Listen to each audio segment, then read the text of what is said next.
Hello everyone, welcome to Obsessed with Movies. Today we are diving into much awaited sequel on Netflix Phir Aayi Haseen Dilruba.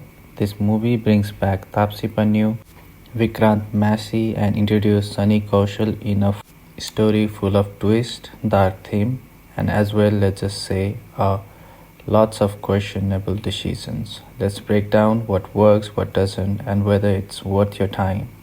In Phir Aayi Haseen Dilruba, we pick up Rani and Rishu after a dramatic event of the first film. They are now on the run, faking Rishu's death in an elaborated plot of escaping the law.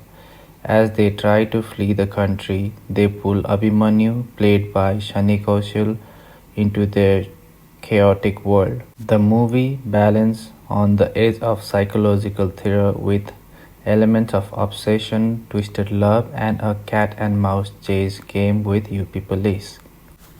Let's start with what Phir Aayi Haseen Dilruba gets right. The movie dives into some dark territory with its theme of obsession and manipulation. If you enjoyed the psychological mind games of the first film, you will find this aspect intriguing. The characters are morally ambiguous and the film makes it clear that their actions are criminal and not to be glorified.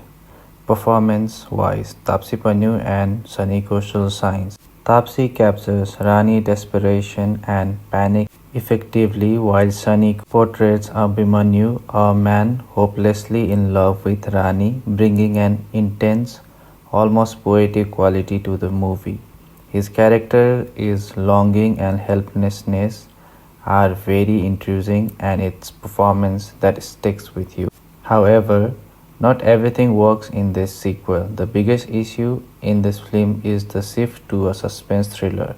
The tension that should come from the couple being on a run is undercut by the portrayal of the police force. They are depicted as almost laughably incompetent, which makes the stakes feel incredibly low. The couple attempts to invade the police becomes one of the comedy of the error, then the thriller chase. And there's the issue with believability.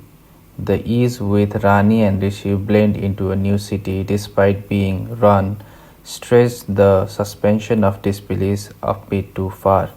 It's like the film expects you to overlook the basic logic for the sake of the plot, which can be frustrating.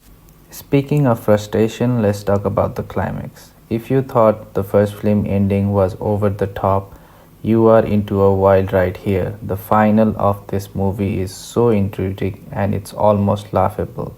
It feels like the movie makers wanted to outdo the first movie, but in the process they lost any sense of realism or coherence.